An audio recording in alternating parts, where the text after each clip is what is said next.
I didn't think it was real. I didn't think that there was any shot that Xbox would want to shadow drop an Oblivion remaster to this level of quality. It just didn't make any sense to me. And on top of that, we've seen this kind of thing happen. I don't even know how many times. The screenshots, the leaks, the rumors, the comparison videos, and all of it led to absolutely nothing. And even more so, just the idea of it being a shadow drop doesn't make any sense because Xbox's track record is not that good. The vast majority of their games have not done well. Avowed was a thing. Starfield is not going to be remembered very fondly. So you would expect that they'd want to give this game the red carpet treatment, but they didn't. To their credit, they didn't need to. The Oblivion remake has taken over the entire internet at this point. I call it a remake because that's exactly what it looks like, to be honest with you, though I am haunted by people's character creations. Good Lord, people. I know that sometimes I can be overly critical of a lot of games and the industry as a whole, but I have no problem celebrating things that are worth celebrating, and there is a lot worth celebrating here. I don't think that we've seen an all-around home run from a AAA publisher like this in a long time. This has swung positive sentiment in their direction. It's created a lot of goodwill, and it has embarrassed their competition. They did it all for $50. Didn't I say something about competitive pricing? Today, what we're going to do is we're going to talk about my return to one of my favorite games of all time, Elder Scrolls Oblivion. We're going to talk about its internet takeover and why I think we're going to be seeing a lot more of this in the future. Xbox just haymakered Nintendo in broad daylight, and nobody's talking about it. You guys know, it's really nice when they start fighting for our money. This all started the way these things normally do. A few breadcrumbs on Reddit, Jeff Grubb dropping some hints, leakers whispering about an Oblivion remake. Most people didn't buy it, myself included, because Bethesda doesn't do remakes. They repackage their games. Remasters, ports, re-releases, sure, but a full-blown remake, that sounds like a fantasy. But then it happened. Bethesda confirmed it and set a date for a live stream the following day, and then right after that, they had announced that the game was available for download. The remaster was being handled by Virtuous. If you guys have heard the name, it's because they've been everywhere at this point. These are the same folks that are working on the upcoming Metal Gear Solid remake. They've worked on the Assassin's Creed Ezio collection, Batman Arkham collection, the BioShock collection, Dark Souls remastered, Nier Automata End of Yorha edition, and more. This is far from their first rodeo, and in fact, they might be the best possible team to be able to handle a game like Oblivion, because this isn't just another classic. This is Oblivion, a cultural cornerstone, an RPG that shaped an entire generation's taste. For many of us, this was the blueprint. This was the genre. And Bethesda, they needed this. They needed it badly. Starfield was supposed to be their second coming, a brand new IP, huge scale, that signature Bethesda magic, but in space. It launched big, but it fizzled fast. Word of mouth tanked, streamers dropped it in days, engagement plummeted, and then after that, they went into full-on damage control. Narrative lead Emil Pagliarulo was firing off tweets mocking players for not understanding the realities of game development. Devs then took to Steam with copy-pasted replies to combat negative reviews saying things like, some of Starfield's planets are meant to be empty by design, but that's not boring. When the astronauts went to the moon, there was nothing there. Certainly they weren't bored.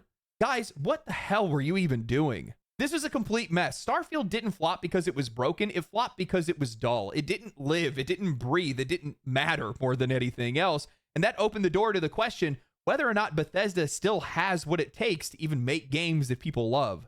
And I think that's what makes this remaster such a moment. It's not just a nostalgia bomb, it's a reputation reset, a chance for Bethesda to remind people what made them believe in them in the first place. Even if they didn't make this game themselves, they greenlit it, they oversaw it, they let it exist without mangling it, and it worked. I want to be clear about something. This isn't the kind of game that we need to see reach 500,000 concurrent players on Steam. It is not here to compete with today's modern releases. It is here to regain goodwill and rebuild Bethesda's brand. I find it hilarious when I go and I read the ever-wise ex-Blizzard president turned sports betting CEO that's now marketing gambling to kids through Twitch, Mike Ybarra, said that I'm skeptical about 20-year-old remasters.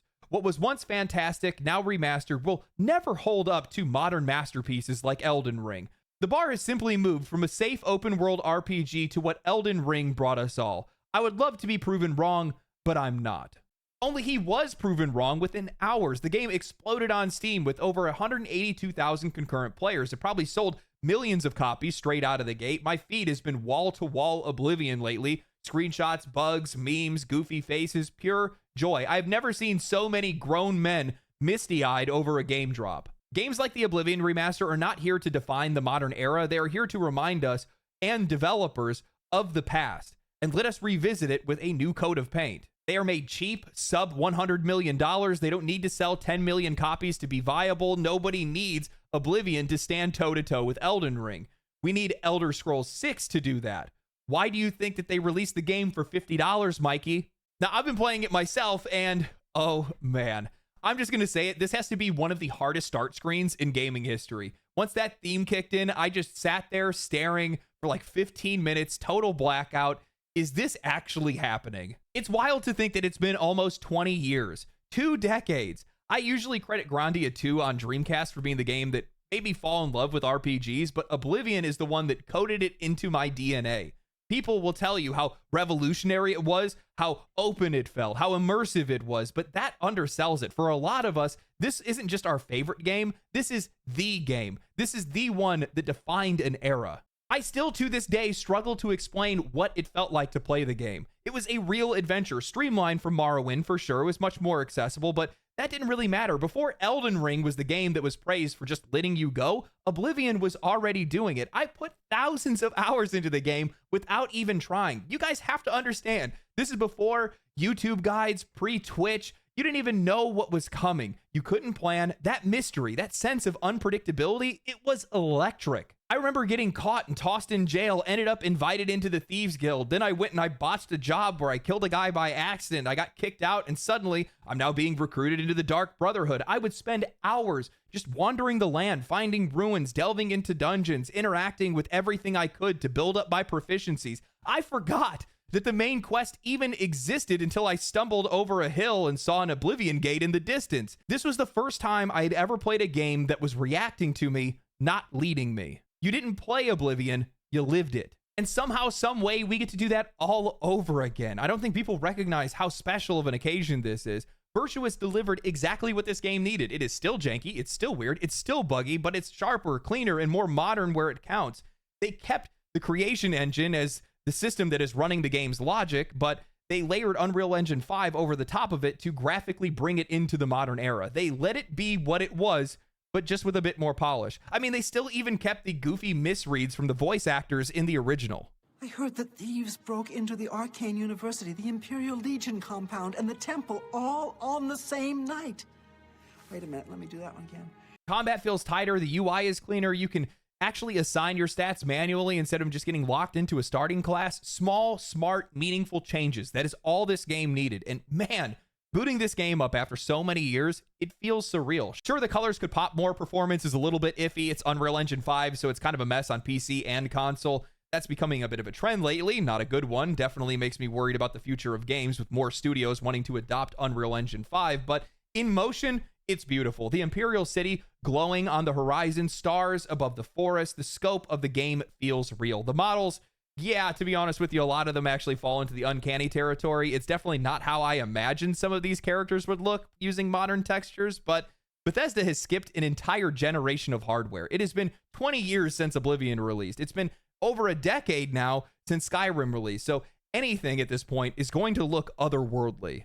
This isn't just a remaster, it's a recalibration. This is not a victory lap, but a course correction. It doesn't prove that Bethesda still has it, but it shows that they remember at least what it looked like, and maybe that's enough for now. Because Elder Scrolls 6 is still on the horizon, and this could be exactly what they needed to be able to reset the table. They didn't need to reinvent Oblivion. That wasn't necessary here. They just needed to remind everyone why we loved it, and they did. I feel like this should be the point of making remasters or remakes. It's an opportunity to go back and touch the very games that made these companies who they are, remind them of what players want, and then build upon that. After closing my first Oblivion gate and watching the flames spew out all around me, my game crashed immediately afterwards. It's such an authentic experience. They really captured what it was like to play it back in the day. I mean, they layered Unreal Engine 5 over the creation engine. What did we think was going to be the result of that? But yeah, it's buggy. There's tons of issues and things like that. It's just so damn fun to play. It's so fun to explore. And it's one of those games where you don't realize how much you missed it until you go back to play it. And I've just been enjoying myself. With that said, I do think that this is a reminder that there's a difference between bugs and performance issues. And it's like I said earlier this week, players are going to put up with a lot if the game is fun or enjoyable. Games will be judged by their merits if they have them. If there is no merit, well, then all they're going to see is the negative. You're not having that with this game because people are just having fun playing it. That's how that whole thing works.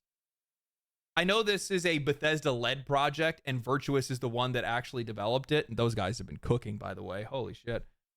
But Bethesda needed something after Starfield. That game, I don't think people realize how much damage that did to their reputation. You have to keep in mind that before Starfield, it's been over a decade since Bethesda released a new game, which means that in that time, an entire console generation, the gaming market has tripled. There's triple the players, triple the money. And with that, Starfield ended up being people's first taste of Bethesda. And it tasted like shit. You have to do something about that. You can't let that sit out there like that. Putting out an Oblivion remaster at this level of quality, that's gonna give you a much better reputation, especially for the price that they put it at. But here's the thing. This isn't just a Bethesda decision. This was an Xbox decision. They were the ones that said, hey, we need to go make an Oblivion remaster. I talked to a couple people, and they said it wasn't even Bethesda that actually pulled the trigger on it. It was Xbox. And it was a smart choice by them. But they've had a rough go of it for the last decade or more now. The Xbox One series didn't do very well with them. The now Xbox series is not doing very well for them. The competition is lapping them like it's a damn tradition at this point. And, you know, a funny thing happens when these companies get backed into a corner. They start looking for other options. They start trying to fight back. And they start swinging like they should have swung a long time ago. And in the case of Xbox, it's pricing a game fairly. You know, Nintendo just announced a $90 Breath of the Wild plus DLC remaster. And then here comes Xbox with one of the most renowned and one of the most well-known games in Bethesda's entire game catalog. And they put it out for $50. That's not a coincidence. This isn't some bargain bin bundle half-hearted reskin. This is a nearly full remake of one of the most influential RPGs of all time. Not just with visual upgrades, but rebuilt on Unreal Engine 5, packed with DLC, improved systems, better combat, and a UI overhaul. It is on the same level of fidelity and scope as the Demon's Souls remake from Bluepoint, and that game launched at $70 and still costs $70 today. And yet here we are with Bethesda and Xbox just dropping Oblivion for $50. Not $60, not $70, not $90, $50. That alone makes it one of the most important releases of this year, not because of what the game is, but because of what that price represents. In an industry that's currently feeding on its own customers, where publishers have spent the last 4 years normalizing $70 as the baseline and now pushing into the $80 to $90 range without even blinking, this isn't just a fair deal, it's a challenge, a correction, and I don't think it's a coincidence. I think it's a deliberate, calculated decision that's signaling two things loud and clear. Xbox knows that the industry is overreaching, and they plan to undercut it. At least that's what makes the most sense from my perspective, because Xbox isn't doing great. They haven't been doing great for a long time. Since the disastrous release of the Xbox One, the brand has struggled to find its identity. They lost ground to PlayStation during the last generation, and they never fully recovered. And now here we are in the Xbox Series era, and things haven't gotten any better. If anything, they've regressed even further. Xbox console sales have completely tanked, while PlayStation is outselling them at twice the rate. The Nintendo Switch is likely to be the most sold console in gaming history, breaking over 150 million units sold. If we look at the last 2 years of their game releases, Hi-Fi Rush is arguably the only respected release. Redfall blew a hole in the ground. Starfield was memed on for months. South of Midnight was an interesting game, but it's not really going to be pushing any units. And Avowed, I'm sure some people played it on Game Pass. It's ironic, really. Xbox has essentially returned to the exact position that it was in before the Xbox 360, the forgotten platform, technically competent, but no killer identity. Much of that I blame on the loss of Halo. Fumbling your mascot and what your console is known for is going to have some pretty harsh consequences. But as the hardware battle is drug on, they have been put in a corner. They have to start fighting back. I don't think this $50 price is a peace offering. It's a pivot, or at least it should be. This is the kind of move that you make when you realize that your platform has no dominance and your audience is not big enough for you to be able to justify absurd prices. So instead, what you do is you lean into something that you can control: value. While Sony and Nintendo are too busy extracting maximum value out of their same recycled franchises at inflated prices, Xbox just handed players one of the most iconic RPGs ever made at a price that actually respects their wallet. And I think the timing really matters here, because you cannot tell me that it's a coincidence that we just saw Nintendo announce Mario Kart World for $80 and a Zelda Breath of the Wild, a 10-year-old game, DLC remaster bundle for $90. Xbox undoubtedly is trying to make Nintendo look foolish, and they're trying to take advantage of the situation. This is exactly what we want to see. This is the energy that we need. This is exactly what I hope that we would start seeing. These companies need to be at each other's throats because when they are, players win. Competition means better games, better prices, and less arrogance. It breeds quality. It forces fairness. The problem is, for years now, this industry hasn't had any real competition. Sony and Nintendo don't really compete with one another. They operate in entirely different lanes. Nintendo dominates the handheld section and family-oriented experiences, while Sony rules the high-end console space. And Xbox, well, they used to be the equalizer. They used to be that third pillar that kept the other two in check, but after a decade of missteps, they've lost their power, and with it, they lost relevance. Now, keep in mind, none of these platforms are trying to compete directly with PC. They don't think that players are just going to wall off and go and build a gaming PC. Steam, to them, is treated like it's an alternate revenue stream, not a rival. And so, with Xbox being largely absent from the fight, Nintendo and Sony have gotten incredibly comfortable, too comfortable. And that's why we're seeing higher prices, because without competition, they don't really have to care what the players think. But even unchecked, there's a ceiling, because eventually that arrogance is going to collide with an even bigger issue, saturation. And I think that Xbox and the pricing that we just saw may be the first time in years that they just took a step towards addressing that. Because the truth is, nobody is safe from the looming threat that's been creeping beneath all of these price hikes, remasters, deluxe editions, and seasonal roadmaps of live service games. The games industry right now is making too much content, and it's making it too fast at too high of a price for an audience that is already overwhelmed. I'm seriously wondering if Xbox's pricing of the Oblivion remaster may be a sign that some of these publishers are waking up to the idea that there is an oversupply crisis unfolding across this entire industry. Too many games, too little demand. Mid-tier and even some AAA games are being churned out at record speeds, but the audience simply isn't there to sustain all of it. I mean, just in the last 6 months alone, we saw Monster Hunter Wilds, Path of Exile 2, Avowed, Marvel Rivals, Split Fiction, Kingdom Come Deliverance 2, Schedule 1, Expedition 33, and Oblivion Remastered. All of them dropping in an increasingly crowded marketplace, and that's only scratching the surface of some of the games that were released. I mean, the whole reason that I was confused and frustrated about Nintendo wanting to increase prices to $80, or analysts thinking that it's somehow healthy for Grand Theft Auto 6 to go up to $100, was there is simply just too many games in this industry. There's too many games that are out there. Players have too much choice. And when supply is that high and demand is so low, prices have to come down to meet demand, or you're just going to see more games fail and more studios close. And I think that's what Xbox might be betting on. Not nostalgia, not charity, market pressure. I want you guys to think about it like this. When a remaster hits the market with near remake level quality, full DLC, and a sub-premium price, it suddenly looks like it's the best value in the room because it is the best value in the room. This isn't goodwill, this is strategy, because unlike Sony and Nintendo, Xbox doesn't have anything left to protect. Their first-party titles haven't had any impact. Their platform isn't going to be winning the hardware race.